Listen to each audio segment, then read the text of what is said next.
Hello, so I'm going to show you how to color in your picture. So the way I color it in is to follow the contours of the shape. And I like to color it in, when I'm shading, I like to color it in as lightly as possible first, and then go back in and go darker. And you leave the center part white so that you can create that highlight. And you notice, of course, mine is sped up, but if you notice, I am going light, and then I go back in and I follow the dark parts.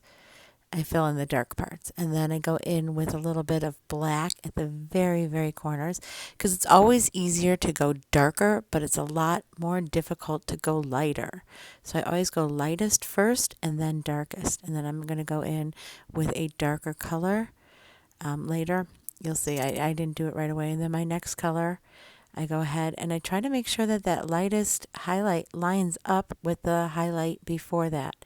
And the color pattern I've chosen is Cool Colors.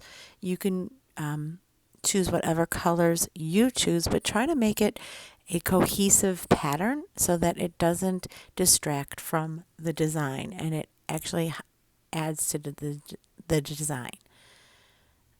So again, I'm going back in and I'm putting in my darker colors. And I'm actually using a darker green to help with that. And then here's where you see I go in with the black to really emphasize those darkest edges, and it really makes it pop.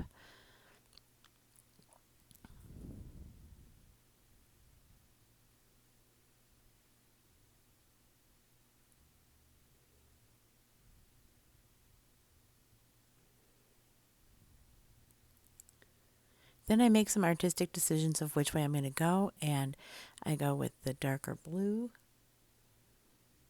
And then I'm just going to show you how I go with the darker blue, and then what happens with that centerpiece, how I work that centerpiece.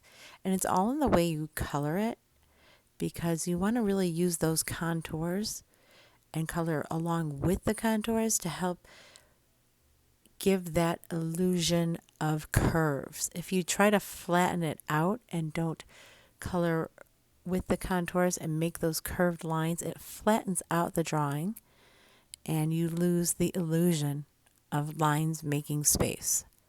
And that's the whole point of the project, is lines making space.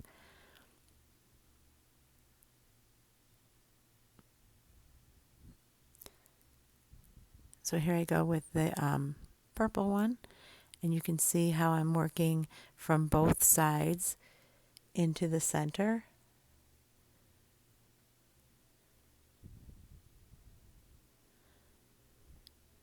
And this is a really time-consuming project, so don't rush through it.